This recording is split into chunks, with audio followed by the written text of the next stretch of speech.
We have just learned of a critical mistake that the Trump White House made. It relates to Iran, but it is also about Ukraine and Russia, and it relates to drones. Let me explain what's going on. We recently learned that a few months ago, Ukraine came to the White House and they said, listen, we have a battlefield-tested answer to the drone problem that now the United States is struggling with in Iran. And apparently Donald Trump's team did nothing about it. It's sort of like, hey, warning about pandemics? Maybe we'll disband the pandemic response team rather than listen to them? So let me explain this. There's a reason that Ukraine, you might be saying, what's the connection between Iranian drone warfare and Ukraine? Ukraine has spent years fighting against Iranian-esque drones because Russia started using the same basic systems against them. Putin invaded Ukraine years ago. They've been using the same technology that we are now fighting against in Iran. So Ukraine came to Trump with first-hand knowledge. This wasn't theory. This wasn't hypothetical. This was, they've been fighting it for years. And according to the reporting, Zelensky's team showed up and they brought a presentation to the White House months ago and said, hey, we are aware and have low-cost interceptor drone technology. We have air defense ideas. We have sensor systems that we have tested successfully.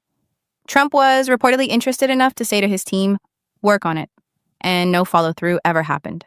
And so now we have a situation where, as we've been talking about, Iran has the lower cost capability of continuing this war with the drones. The United States military is struggling with the asymmetry of how to fight these relatively inexpensive drones with our very expensive equipment, and we have no idea what to do. But Ukraine came to the White House and said, hey, we do have an idea what to do. And we now are hearing from U.S. officials willing to speak off the record, including to Axios, that this was a tactical mistake before the Iran war. It would have been a brilliant thing to understand these systems and know how to fight against them. Now, again, I want to just interject here. This has nothing to do with whether we should have gone into Iran. This has nothing to do with whether Trump had congressional authorization to do this. He didn't. This has nothing to do with whether the goal of regime change is even plausible, given that the regime has already appointed the son of the Ayatollah to be the new supreme leader. I'm just saying that just merely on a strategy if you were going to do this. The exact drone technology that Ukraine warned us about and said we can help you with has become a problem today for the United States. They fly low, they move slowly, they're hard to detect, and we're using expensive interceptors against these cheap targets. And so we had an opportunity. And if you're saying, well, David, why do I care about this? Well, you care about it because it is your tax money that now is being wasted at a faster clip than it otherwise would have been if we had listened to what the Ukrainians had to tell us.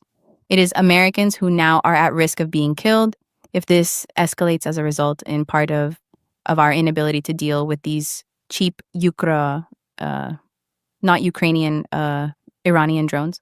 And so this starts as kind of a military mistake, but then part of it is ego, part of it is politics, part of it is about competence or lack thereof. And Trump world has mostly treated Ukraine as an irritating thing, rather than listening to people who actually know what's going on and could have provided important information. And we know Trump is irritated with Zelensky. He finds the entire thing irritating. Now, the bigger humiliation is the irony, which is that Ukraine, which Trump and parts of his movement often dismiss, they go, oh, these Ukrainians are so annoying and they should just settle and give Putin some land and whatever. It seems as though the Ukrainians better understood the threat from the Iranian drone program than Trump himself did, who seems regularly surprised by what's going on. So, clean takeaway here. Critical error by Trump and the White House. They let ideology and attitude override basic military common sense. The Ukrainians knew how to deal with the drones. They offered to give the information to the United States. Trump said, do it. And then nobody did. Another complete and total humiliation.